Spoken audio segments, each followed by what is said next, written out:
Welcome to this week's Off the Record DJ podcast. Today we're giving you 5 tips on how to perform live, including what to say and how to speak to the venue, how to prepare all your music or where to find your music, how to work with other DJs and other performers like MCs, the content that you need to be filming, how to record that, and then your performance specifically as well. Let's go.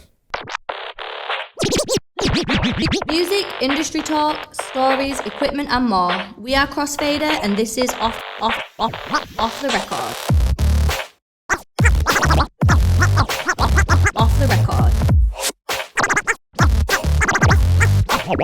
Off the record. Welcome back to this week's Off the Record podcast. Hello, boys. Hello. What's up? We are in the building and we're very excited. Yes. What are we doing? Next week, we are in the mountains. We're off to the mountains. We are in the mountains. We're going Full to... team outing expedition across to France.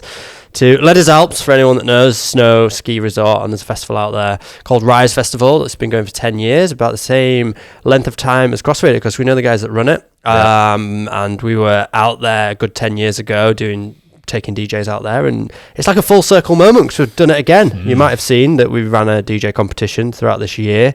How many entries did we get? We had 1,600 entries-ish. It's crazy. Wow. Which is a lot of music to listen to. So, the winner, Moonian, will be out there on main stage. We're going to be filming that. Yep. The winner, by the way, is warming up for Ketama. Yeah. So what a set. If you ever thought about entering a DJ competition, whether it's ours or anyone else's, do it. But for those that aren't going, you should be able to watch back a lot of it because we're taking all the camera gear. We're going to record a load of sets out there in the mountains, on the main stages, in the clubs, and other content as well. We've got a DJ workshop that I'm going to be running. Well, three DJ workshops for slightly different genres. We've got a little hub all week. Yep. That's the thing, actually. We've had a few messages of people listening to the podcast who are actually going and like coming to the workshop. So, it'd be cool to meet you. We've got a hub out there for the free 4 days. We'll be making podcasts, speaking to hopefully big DJs, and doing workshops. Yeah, man. It's exciting. Yeah, and doing a bit of skiing and snowboarding. Doing a bit of skiing and snowboarding. I've been snowboarding hard. I feel like I don't know. I can't wait to see you on the slopes. You've never been to the mountains before, though, have you? You've only done it I've never been to a mountain. I don't know if I've seen a mountain. You've seen hills, not mountains. I've seen hills, not mountains. So, and I'm terrified of heights, so this should be interesting. Oh, wow. No, not terrified, but I have been snowboarding hard, and I can do it in the Escape near us, which is like one of them indoor ones. Yeah. Which is, you're down in like 2 seconds, so yeah. Yeah, it's not a 2-second job when you're there. We're going to film some office hours, which is our mix channel art. We're going to film some mixes. Other news, we got a drone. We got a drone. I crashed the drone. He crashed the drone. I crashed it. I fixed the drone, so it's fine. You should have the drone flying around. Has anyone ever done a drone podcast shot? Because that's innovation. Write that down. Cannon into the outdoors. We've got a couple obstacles in it, which might make it a bit tricky. But if you can't fly it in a massive field, this might be tough. Yeah. Food for thought, though. Yeah, it's exciting. Yeah, the lineup at Rise is it's like I say, it's Ketama, Josh Baker, Overmono, MPH. Keep going, Riodan. It's big. There's a lot of people. There's actually loads. It's so good. Who's on the drum and bass part? And, drum and bass arena, and us.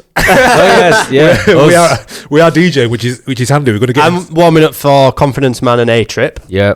You're warming up for Overmono, Marla, Effie, and Effie. Yeah, Effie. And I'm closing. Graveyard. I've got a late night 3 a.m. club DJ set, which is where I live. You'll have fun though. Oh, listen, it'll be really good. This is not my first rodeo. I'm excited. It's going to be good. Us we're playing as well, and a load of drum and bass people. So check our socials and stuff, and we're going to record a load of bits out there, and we're going to keep the relationship alive so we can do the DJ competition again next year. Yeah. So you'll get to hear the story about the winner. Yeah. And then you can hopefully enter next year, and not just this one. Where we wanted to like bring something every month to people to like give somebody an amazing opportunity. Mm-hmm. We've got our back to back as well. Oh, we're doing a back to back. We're doing a back to back halfway up the mountain. Yeah, we're doing a little après party back to back, which will be filmed. Explain what that is, because it sounds sick. So your après ski party is like where everyone goes at the middle of the day. Afternoon vibes. Yeah. A lot of the time, though, it's at the bottom of the mountain, so you ski, snowboard down to the bottom of the mountain, end up in the bar just at the bottom of the mountain. But at this resort, there's one that's like 2,000 meters up, so it's halfway pretty much up the mountain, and it's just there isolated in the middle. There's everyone skiing, snowboarding all around it, and it's got big speakers. It's a big rave. Like it's just gonna be good. So mad scenes. So when I'm drunk, do I have to snowboard down again? Yeah. Yes. Maybe I'll just sit on my... There's people that would advise against it, but it could be. The tricky thing at this resort is the easy slopes down back to the town are really thin. So for snowboarders, it's quite tricky because you can't really weave your way side to side as easily. Whereas skiers can just kind of like snowplow whatever it is, pizza all the way down. Yeah. Okay. So the mountain gets a bit trickier going from Pano, which is the rave part of the mountain, down to the town. Why is it trickier? Because it's like just because it's quite steep. So obviously, to make an easy run on a steep part of mountain, side to side, you've got to make a winding route, and the winding route is quite thin because it's a steep mountain. So, and is it like a drop? Yes. There's a drop on the side. Yeah, there's no barriers. Yeah, I'll get a ski lift sketchy when I tried to snowboard and I wasn't very good at it. Yeah. I'm straight back to skis now. I think I did it with you that year, didn't we? Yeah. I was very... You get a taxi or not? No, I just felt really embarrassed because like being on the snowboard and you got these skiers like flying past you, offering the stick to pull you along. And I'm like, no, I'm all right, thanks. It was fun. This is interesting because I'm still actively DJing. You guys have not DJed to a crowd for a while. Yeah. So we're going to talk about like tips for live performances. I had a DJ set recorded. It's going to go on our channel, which will be out by the time this podcast is out. So you can go and check on main channel now. And as I was doing it, I was sort of writing things down and preparing and how I had it filmed. And there was an MC there, and there was like confetti cannons going on. So I was It was a show. It was a show. Yeah. So I was writing down tips and stuff around it, and then I thought, it's quite an interesting conversation because you guys not DJ for a while out to people. So I'm interested in your approach to what you're going to play for your sets, and how it aligns with mine. I'm guessing going to be similar, but obviously things move fast. So we'll get into that. Before we get into that, it is Spotify Wrapped week, which is getting like it's become a meme, hasn't it? Has it become a bit of a meme? It has become a meme. It's a bit like everyone's a DJ. Everyone's Spotify Wrapped, and I wonder if it's because it's a bit like, I don't know what the word is, but it should be like a very celebratory time for artists and DJs, right? Because you work so hard to get fan base and listens and stuff, so you want to share that. But I think it's more just the average person who listens as he's getting the like Mickey taken out of him a bit for for sharing their music. I don't know what it is, but we've got one for our podcast which we're sort of super proud of, and I'm just gonna share a few insights from it. But do you like the Spotify Wrap thing? It's interesting, isn't it? I used to like it. This year was a bit weird. I feel like it gets weirder every year. They're like, how do we make this different to last year or fresher from last year? And it just gets a bit weirder. There's a lot, isn't there, going on? It's like... But I like looking at what you're about to read out. Cool. So as a creator, you want to see the stats. But like you say, like as someone that just like passively is just like a consumer of Spotify and music, you're a bit like, well, I know what my top listens are because I've been listening all year. It's a fun little talking point in your group chat, isn't it? Yeah, you know what I mean? It's like nothing. But big up mine's just ruined now. Kids, honestly, it's just ridiculous. If you've got children on yours, it ruins it. But shout out to like the artists and stuff, and they're making music all year, hustling, grafting, putting out tracks every year, sat in front of Ableton for 18 hours a day, trying to grow a fan base. Like, go and celebrate. And if they post stuff, go and interact with it, because end of the day, the DJ scene and DJ industry are the ones that buy the music 9 times out of 10. So go and celebrate, share it with everyone you can. We got one for this podcast. I'll share some cool stats out for you. Just quickly, now that Spotify is integrated into DJ software, I wonder if next year people will be able to get those stats of like, your song was played by X amount of DJs in so many countries. Like, that'd be good. That'd be interesting, right? As an artist, you'd be like, my song's getting played in clubs all over the world, or in... You don't necessarily know it's in clubs, but like by DJs around the world. I guess, the two people that can do that now is 1001 Tracklist and Song Stats. Because they have the data on who's playing your music, so they could easily like do that. They might be doing it anyway, but that'd be interesting, wouldn't it? How many times you played out and where and stuff. Yeah, it's interesting. Have you ever seen that article on the girl that started Spotify Wrapped? She was just like an intern there. Oh, really? And just like put a pitch deck together for it. and was like, "Yeah, what do you think of this?" Shouldn't even work there anymore. That's funny. So yeah, some of our stats. This is obviously we've got the podcast on Spotify, but our sort of largest audience is YouTube. We're a big YouTube community, aren't we? But some cool stats on here for us. 56,000 total players on Spotify this year. Nearly 11,000 total audience, which is 94% up on last year. Nice. So welcome to all the new people. Welcome, yeah. Total new audience, yeah, 8,600, which is 979% more. And this is maybe because we never ask anyone to like or subscribe. We always forget the like, follow, subscribe. We do it like once every 6 weeks, don't we? Yeah. Maybe we should do that all the time. So if you could do that, if you're listening, that'd be great. And shout out to obviously all the guests that have come on the podcast, because that's really opened it up to a much wider audience. So big shout out. Something we're doubling down on next year. I think the thing that we've always wanted to do is you have a better conversation in the studio. So being a UK based, it's hard to get like some of the US people.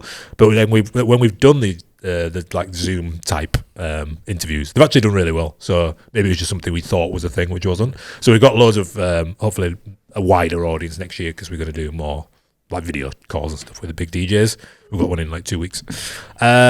Total, how many shall I read out of these? Listening time. There's some cool graphics on here, like sliders and stuff for like listening time. 81 weeks of total listening time, which is a full year. So imagine one person just listening to us for a full year. A full year. It's like a form of torture. Singularity. Shout out, speaking of guests, shout out to Will Clark, who came on in around summertime. He's our most listened to podcast episode. Big up Will, but big up all the guests on YouTube. The stats are different on YouTube and Spotify and stuff. They're all over the place.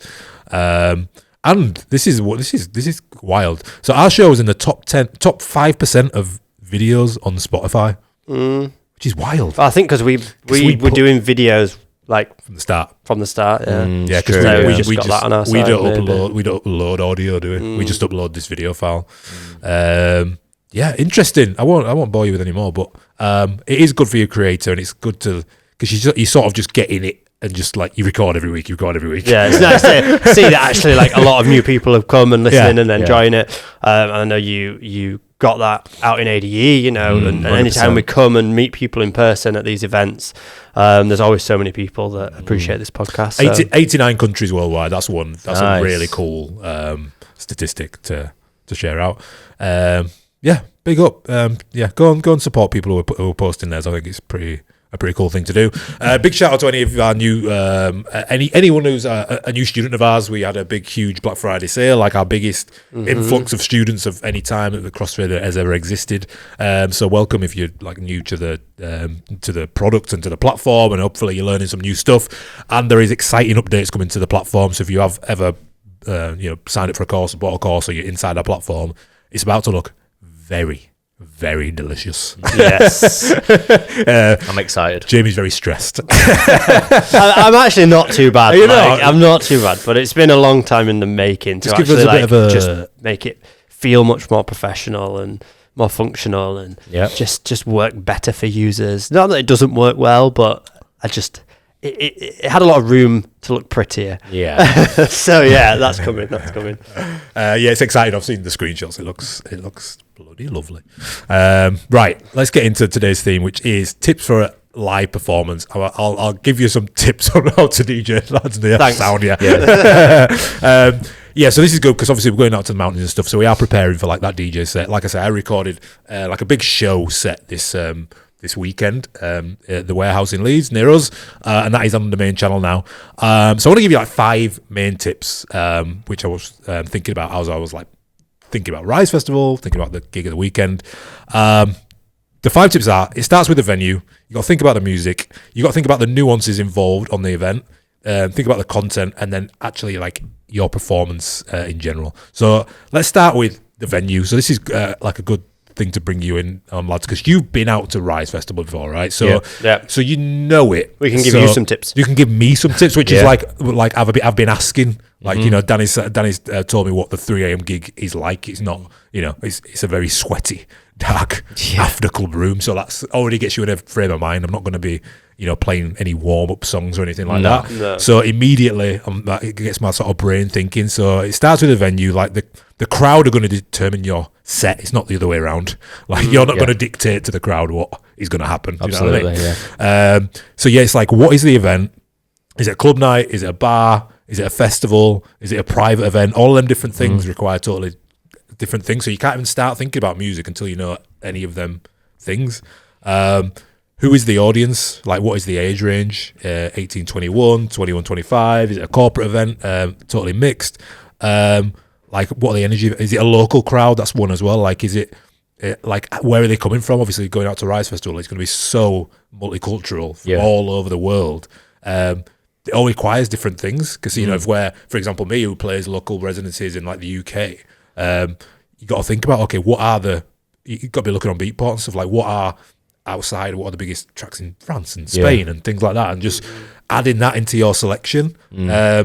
Things like what time are you playing is a big one, like I mentioned. So Danny's, you're doing what time's your set at Rise? I think it's 8 p.m. When the 8 main p.m. stage opens. 8 p.m. start. Then our joint one is at 2 p.m. And I've got a 3 a.m. You've got a 10 Again, p.m. 8 p.m. 8 one. p.m. one. That all plays into it. Doing a Danny's set, it's going to be wildly different to my set, 3 a.m. For 8 p.m. So you've got to think about that, like warm up, peak, closing. Are you on before somebody? Are you on after somebody? And then sort of knowing, I also like to know the sort of layout of it as well. Like your description of like a dark, grungy club. Yeah, he's great. He's great. Whereas like not everyone's going to be looking at you as the DJ. Whereas you did a gig at the weekend, you said that was more like a show where more people might all be facing the front. So how you even interact in that environment makes a big difference, right?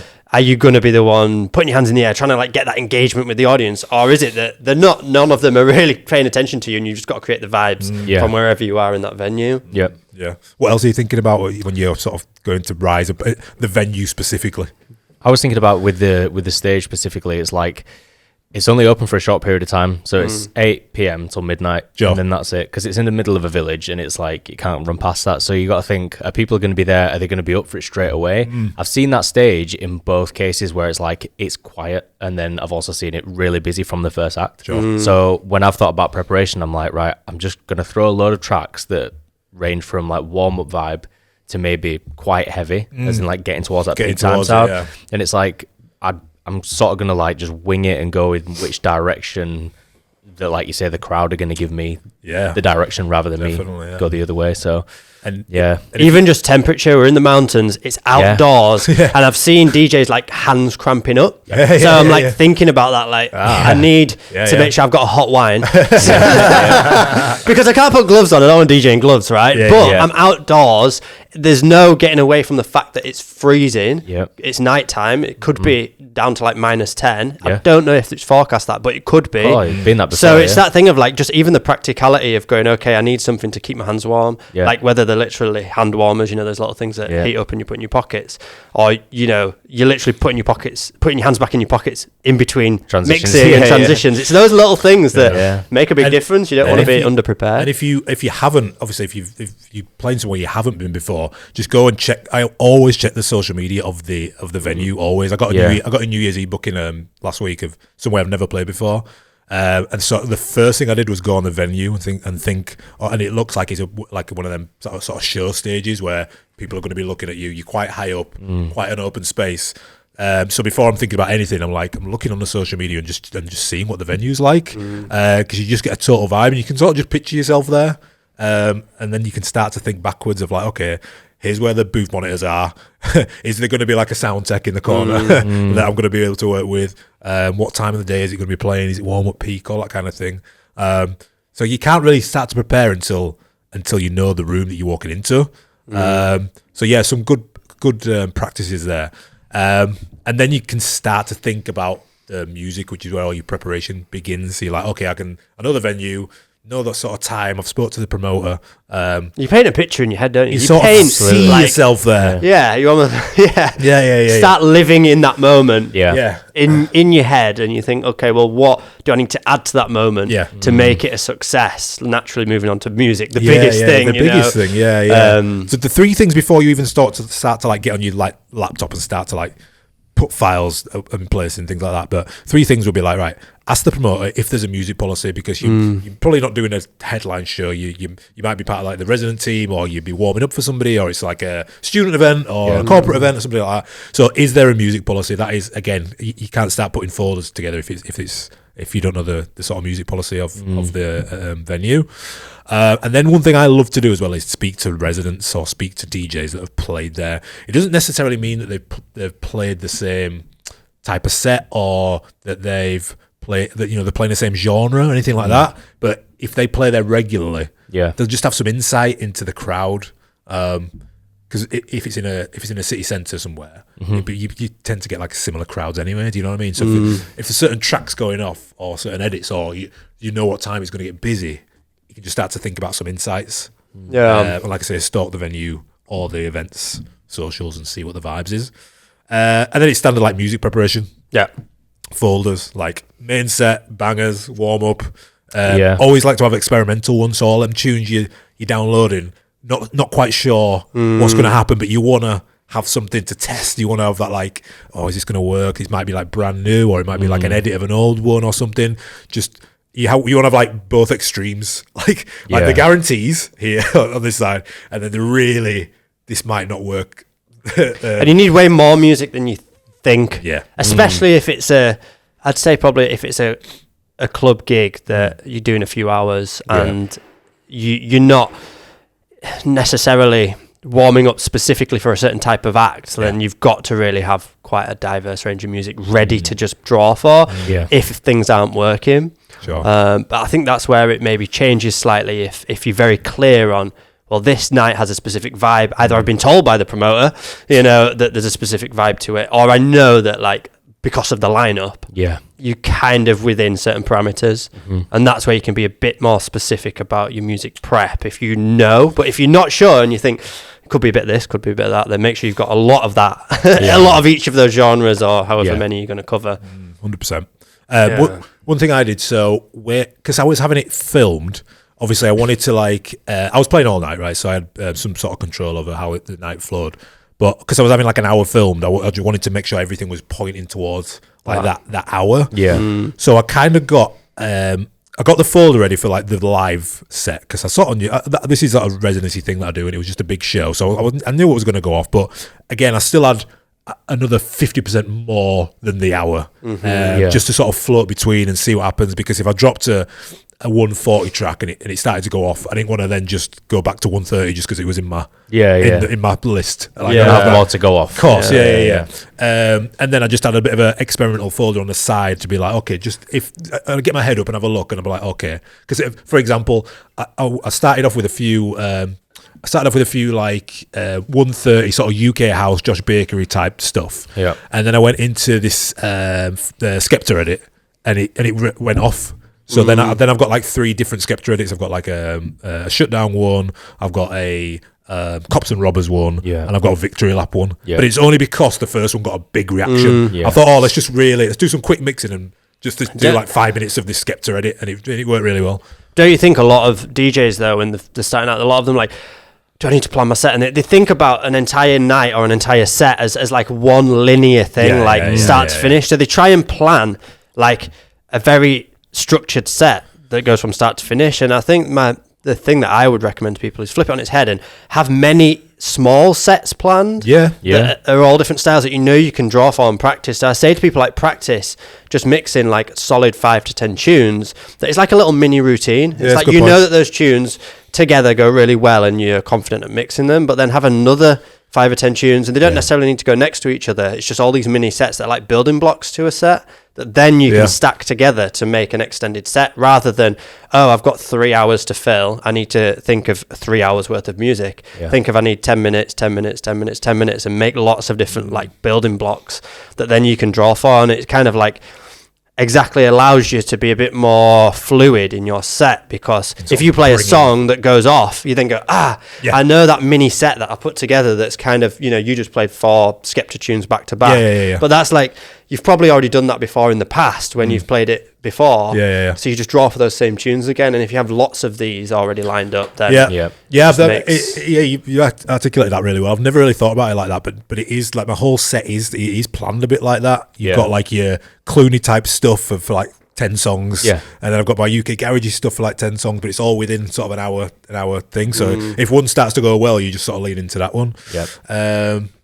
That's interesting. I think, and then you're going to go really granular into adding your hot cues. If you practicing before, you can set your active loops and things like that.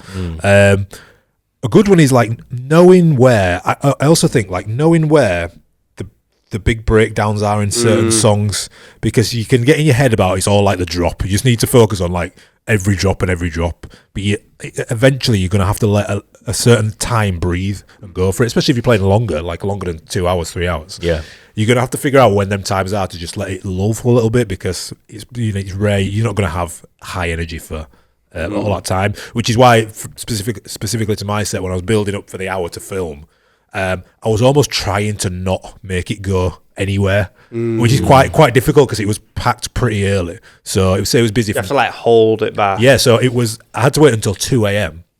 And then I'd say it was full by 12:30. So it was like, how do I an hour and a half of making sure they're enjoying it, but not going too far. And I think a good thing is you know that eventually the payoff is going to happen.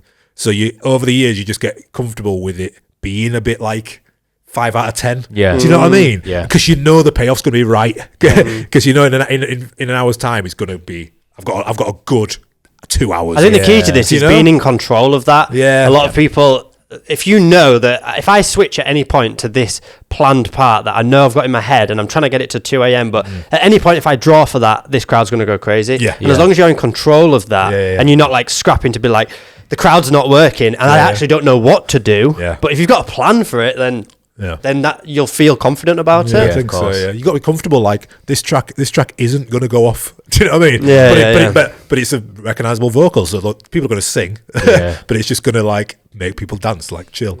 It's just like knowing a good warm up. You need a good experience in warm ups to sort of get that your head around. And then like I said, creating some like rescue tracks and things like that is always a good tip. And I think back to when somebody after the AD talk asked me, I was on about like how do you get over like nerves for like getting into DJing and live performances. So we've only touched on like 2 tips there, but already now I can like place myself at the venue. I know what's going on. I spoke to people. I've got the music policy. And then I've started to organise the music. So I've already sort of done the set. Like I can feel it. I feel like the nerves come from like you don't know what's going to happen when you like get in the door. I've already done it. I'm already there, and I've experienced it like internally. It feels like I've done it like 100 times. You know what I mean? So I've had this. Yeah. So because we're playing out at Rise and I'm playing on a warm up on a main stage for 2 acts, so it's that prime warm up gig, and the people that I'm warming up for, it's not their DJ sets aren't going to be too intense. It's going to be like the crossover of disco-y house into like standard house music, bit of tech house, maybe the odd garage banger, but it's not going to be like 140 BPM rave like that stage for that night isn't that. So the warm-up has to go back from that point. It needs to lead up to that sort of vibe so that they can shine and do, put on a good set. And I've downloaded a lot of new music for this set. I've done, not necessarily new music, but downloaded a lot of music that I didn't have previously for it, because I wanted to be very specific in what I wanted to play to create that warm-up vibe for these specific acts. Now, the thing that, going back to holding back and figuring out like what to play and what not to play, the thing that I'm sort of now trying to just get my head around is how long to drag out the sort of like real disco-y, chilled, just, nice and easygoing stuff, and where to then switch it and pick up the energy slightly and have enough of each, so that I've just got to go off the vibe whilst I'm there. I can't pre-plan for that, but I've got to have enough tunes to then know when I make that switch. And in your mind, you're sort of playing it already. Yeah, you're sort of exactly. thinking, I know the amount of people and what I want to see for that switch to happen. Do you know what I mean? And then I've got a lot of like cool music, but I'm also thinking about, well, I don't want to go too cool. Yeah, you know, of course. I want to make yeah. sure there's some big vocals that people can sing along to. Yeah. You know, it's still a fun festival. It's not too edgy and cool. You know, it's a fun festival. You're in the mountains. People want to be dancing and moving because it's cold out, and you know, people. You want to get people moving. So that was my other thing, is thinking about what can I put in there that's not just absolute bait, like obvious, but that people will go, great tune, sing along, feel good about it. So I have got a few like acapellas, and I've made a few edits using some of the new skills from our DJ to Producer course, but I've made a few edits that kind of tick that box where cool tune, bit more of a recognizable vocal that I've put over the top, but in a subtle way, to sort of tie in that. I want you on my side, but I don't want to just like play a bait tune that, you know, that the next DJs potentially might play. I've been thinking about this quite a lot with mine as well. Like, the artists that are on after me are all very different. Like, so I've found that a little bit of a struggle in that. Do I just play? I know the person after me is just like harder sort of house, but then the person after her is like dubstep, like subby dubstep, and then after that is Overmono, which is like, it could be anything from like jungle to like more chilled electronic sort of bicep vibe. You know, it's like 3 different angles completely. So I'm thinking, well, you know, do I start with like garage music? Do I? But you've got to anticipate definitely for the next single DJ, because they're going to do their thing, and if you're warming up for them, and then it's up to the lineup really, isn't it? So you kind of have to just think of the next person. I always like that theory that you taught, which is like 2 for them, 1 for you in that scenario. Which is like you play 2 tracks that they know and it's vibey, and then you've got 1 track that you want to play, want to play out, which fits in between, and you're not going too far off course if it doesn't work. The next thing I want to get onto is it's more of an experience thing. It's more like, call it like the nuance of live performance. So it's all the little things that can go on or will go on during the night that you want to be ahead of. So I'm thinking things like the visuals and the LEDs on screen. There might be an opportunity there, especially we're going to talk about content next, but there might be an opportunity there for some promotion. But also, if there are screens or LEDs, there might be, you know, a sound tech there controlling them, and you can have some dialogue into like, what tracks are you gonna play? You know, I'm gonna play, you know, Free From Desire at 1. So can you like have some strobes ready or something like that? Because it all plays into the show and the live performance of it. Is there going to be entertainers there? So I had an MC at the weekend. They were there for a little bit. Sometimes there's dancers on stage.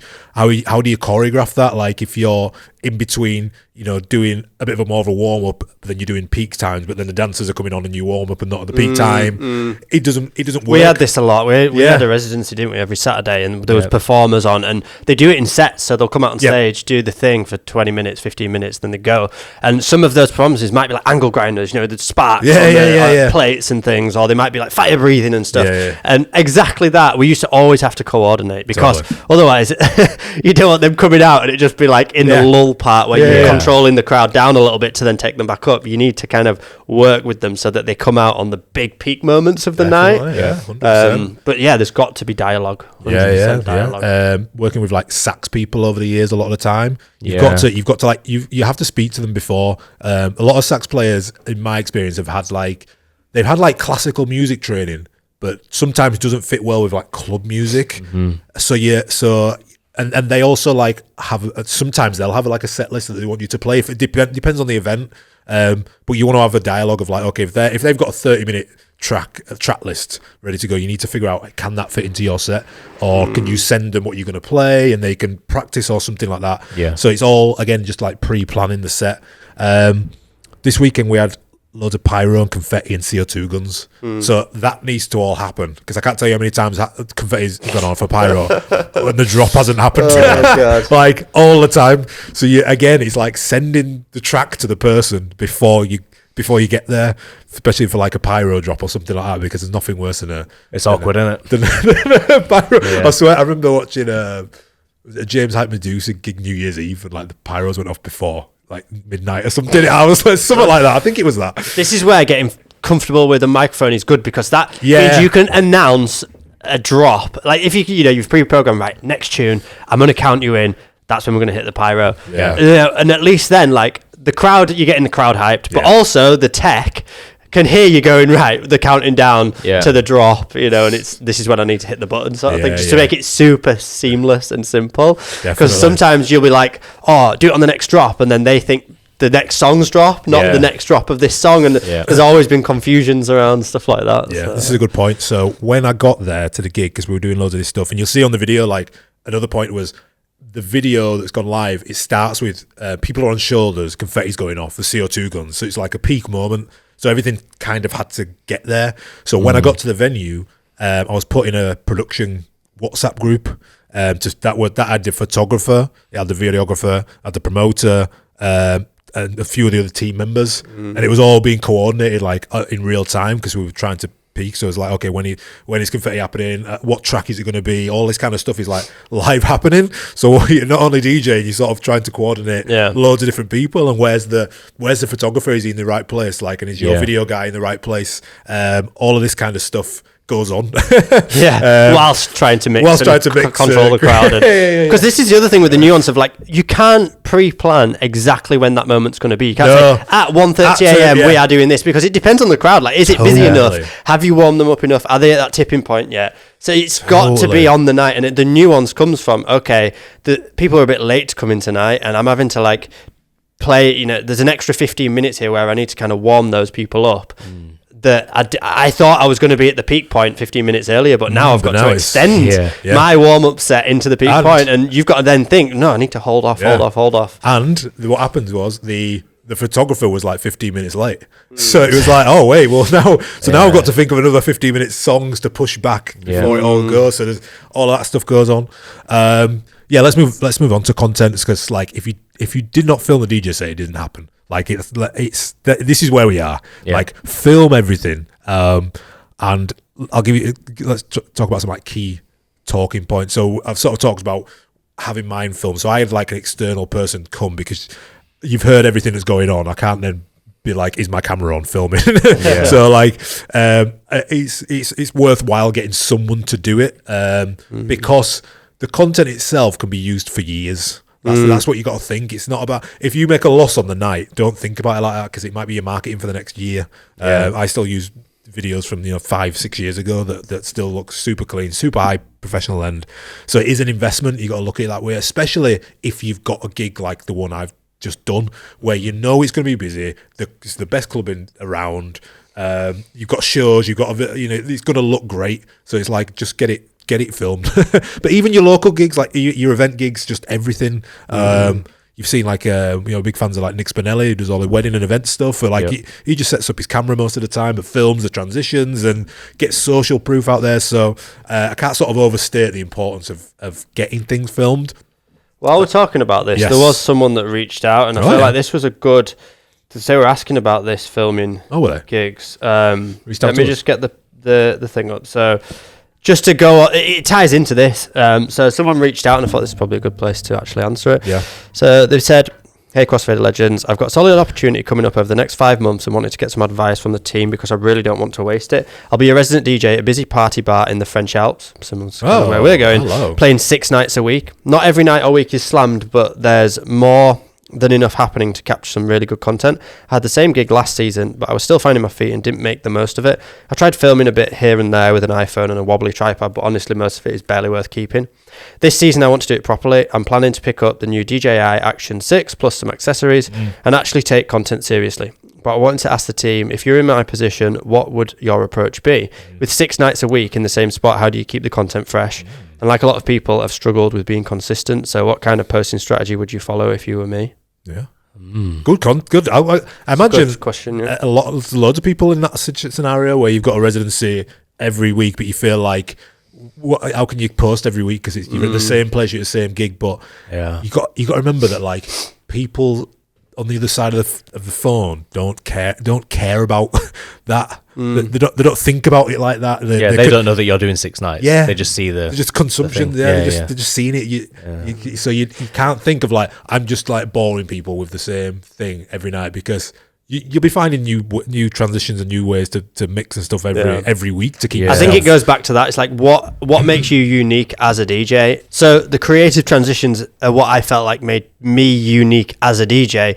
But there's so many things like out there on Instagram. I see so many people where they'll just film the night and then funny interactions happen, and they'll put like captions over of like the random requests that people and the interaction that people are coming up with. Yeah, I love that. So that's a different approach. You know, it's nothing even on the decks. It's just something that's fun and entertaining that happens on the night that you can share. But for this, you just kind of have to like leave stuff recording and then pull the best bits. Maybe you did an awesome transition and the crowd went off, and that's the clip you're going to pull and post.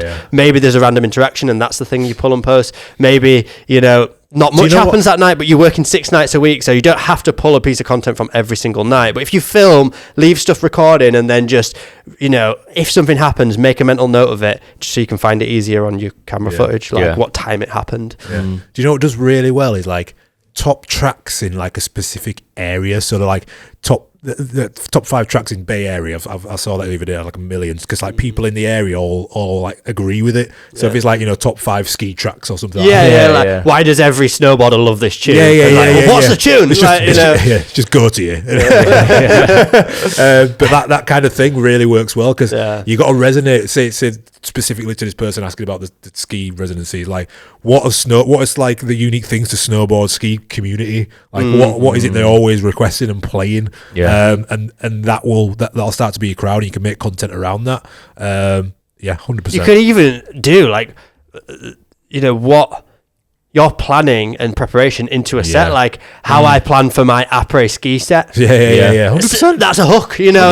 Other DJs will be like, "Oh, I'm intrigued." Like you're saying, I want to know how to plan for an après set. So they're the hooks you want to think of. I'll be able to tell you that next week. I will know.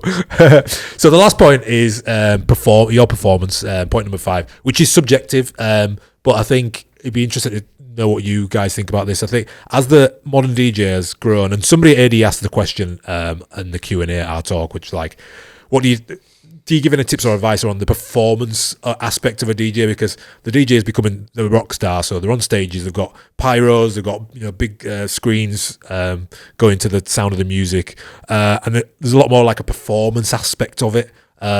So I'm just wondering how you guys think about that, because and there's no one size fits all, but I do think that you have to be somewhat it's a performance, and I think you have to have some sort of interaction with the crowd. 100%. I like to have interaction with like the front and the back, to not forget them. So sometimes I'll grab a mic and just make sure that like still vibing. Do you know what I mean? But I'll always look really close and look really far, but, you know, because at the edges of the room, if people are filtering to the bar and stuff and not dancing, there's something you might be able to do to maybe fix that or something. It's weird, this one, because I'd class myself as more of an introvert than an extrovert. Sure. And when I was gigging regularly, once I was DJing, I felt comfortable with what I was doing and music, and I wanted to express that through my performance as well. Yeah.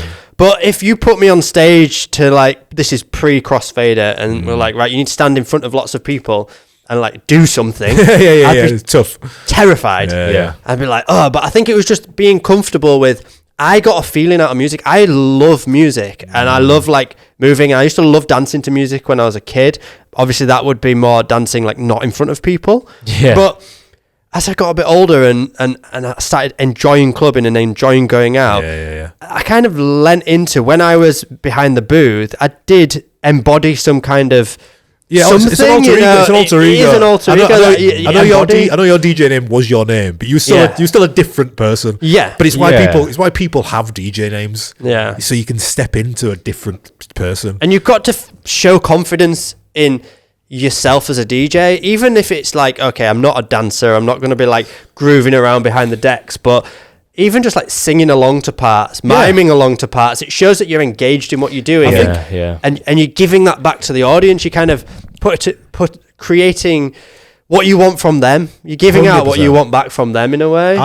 I frame it as like, what do I want to see? What do I hate seeing? What do I want to see? I hate DJs that stare at the laptop all night. If I'm out, you know, if I'm out in a rave, stare at the laptop or stare at the screen all night. If they're on the phone, I'm like, you know, it's just like stuff like that. I just can't vibe with. Whereas like Mochak, for example, got big energy. You don't have to be that extreme. Not everyone's like that. Yeah, but he's basically like, you know, super famous because of that. Do you know what I mean? Yeah. So like there is part of it where I do think there is an element. I wouldn't ever tell people to just like not interact with the crowd, because I do think it's a big part of it. Yeah. And why wouldn't you just like? Because I know that if you love it, surely, right? I've always felt a bit weird about this. Like, I've never been the hands in the air DJ. Okay, fine. Like just because I've done it at times, but it's like only when I've been really in the mood and I know the vibe's like 100% right. But other times I've just felt, it's kind of a bit awkward because it's not me. Yeah. Do you know what I mean? Does that make sense? But then I'm still having the best time. Sure. It's really hard. Like, I just think, I don't want to look bored because I'm having a great time, but then I don't want to be this thing that I'm not as well. It's like finding a nice balance with it, I think, just to show that you're there and you're interacting. I definitely leaned into it more and more as the career went on, and as I was playing more and more show style gigs, a bit like you're talking about, where there's a lot going on. It's like I enjoyed being the conductor of that. Somewhat, and the things that go along with conducting it, whether it's your mannerisms and your presence, whether it's what you say on the microphone, whether if you're on a stage, like we used to play back to back, and we used to curate some of that stuff where I would actually go out with the microphone to in front of the booth on the stage, whilst you knew what tunes to play and when, and I would like conduct the audience in a way for certain moments of the night, and you know that works well as a team, and like us two playing together as DJs and taking it as a team. But it's a tricky one. I think it just comes with experience, and the more you find yourself in those situations, the more just try a few more things. Try and lean into it. Anything that sort of scares you should lean into, I think. And you get something out of it. And I mean, you know, have a beer. I'm gonna say get loose, get a couple of drinks first. Drink responsibly. But, you know, a couple of beers and you'll be on the mic in no time. Let us know in the comments like how you prepare for live performances. If you're an experienced DJ, we want to provide more value to the community. If maybe someone is listening to this ready to have their first set, maybe they're going to the first residency at a ski festival. Let us know. I'd love to know. Please follow the podcast, like, subscribe, whatever you do. I still don't know after 5 years what you do. Do you follow? Give us a star. Give us a star rating. That would be nice. And we'll be back next week with, I'm assuming, a Rise episode. We're planning to do a few out there. So hoping we can upload and stuff while we're out there. So it'll look beautiful. It'll look great. Yeah, that is one next week you probably want to watch if you can, not just listen. And of course, if you want to level up your DJ skills, go to wearecrossfader.co.uk. Black Friday is finished, sad face, but you can still take any of our DJ courses or complete DJ package. And looking forward to being at Rise and sharing that with you, our Crossfader community. And we'll see you next week for another podcast. Goodbye. Bye.